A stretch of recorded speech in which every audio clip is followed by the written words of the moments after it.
Hello and welcome back to another small, not all too terribly impressive developer diary video for Magical Fairy Drop, my current PC and Atari 5200 project. I got a couple interesting things done I wanted to show off. The first, well, probably the main thing is one of the things I really wanted to do was something that a lot of arcade games, like arcade fighting games, used to do back in the day, was to have these character profile screens as part of the attract loop. Now, I did this on my earlier PC project that I released a couple years ago, which is Magical Fairy Force. I'm going to show real quick exactly what I mean by that once it loads up. All right. So here on the title screen, if we wait for a few seconds, it'll kick into a profile of one of the characters, and then it'll start a demo of the game. So here we go, there's a profile, and then it'll roll into a game demo, like so. And the next time through, it would profile a different character and roll into a different demo, and so on, and eventually loop through all of them and then come back around.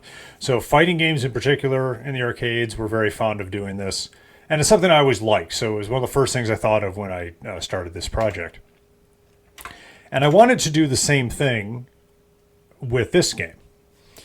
So here on the PC side, we'll look at that first.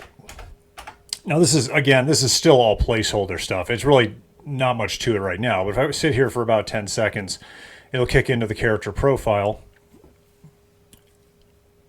And then in a few seconds, it'll then roll into a demo game. Now, what's interesting about the demo game is that I've started working on the computer player. And right now, there's two computer players playing. And right now, all it can do is it can guide a piece down a path. And the path is hard-coded into the computer player right now. So it just keeps repeating the same path over and over again. But that's a major piece of it. There's really two pieces to the computer player. One is being able to guide a piece to where it needs to go, which is what I implemented first. And then there's deciding where the piece should go and plotting the path. That part I haven't done yet, but that will come eventually. But that's what that looks like here on the PC side. And again, this is still all very placeholdery. Now on the Atari side, I've also implemented this attract loop. Now I haven't implemented any of the computer player stuff yet on the Atari side. That's actually the very next thing on my checklist, I swear. But what I have done is implemented some of the profile stuff. Now, at the moment, for testing purposes, I have the timer on the screen set to a very short time. I think it's only 2 seconds. So this is going to show up real quick. But we can take a look at it real quick. So you see here, after a couple seconds, it goes into, kind of a demo thing.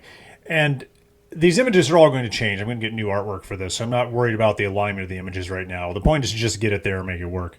And you see, if I go back to the title screen, I'll get the next character in sequence, and the next character in sequence, and it'll eventually run through all 16 of them, and then loop back around to the beginning. Now, in the long term, there will be a demo game that will start up here when you wait for a few seconds. But, like I said, I haven't gotten around to actually coding that bit up on the Atari version, but that is next on my list. That's the next thing I'm doing. And I'm starting to put down some of the groundwork for that now. And I'm hoping that will probably be the very next thing I show off in my next video, whenever that is that when I actually get that computer player working, and we'll be able to show that off on the Atari side as well. But for now, that's pretty much all I got. So we'll leave you with Porkchop's smiling face. And that's going to have to keep everyone held over until next time. So until next time, keep posted to this channel, and we'll see what other updates we get. And hopefully next time we'll have some Atari CPU play going on. But that's it for now, so I'll be seeing you later.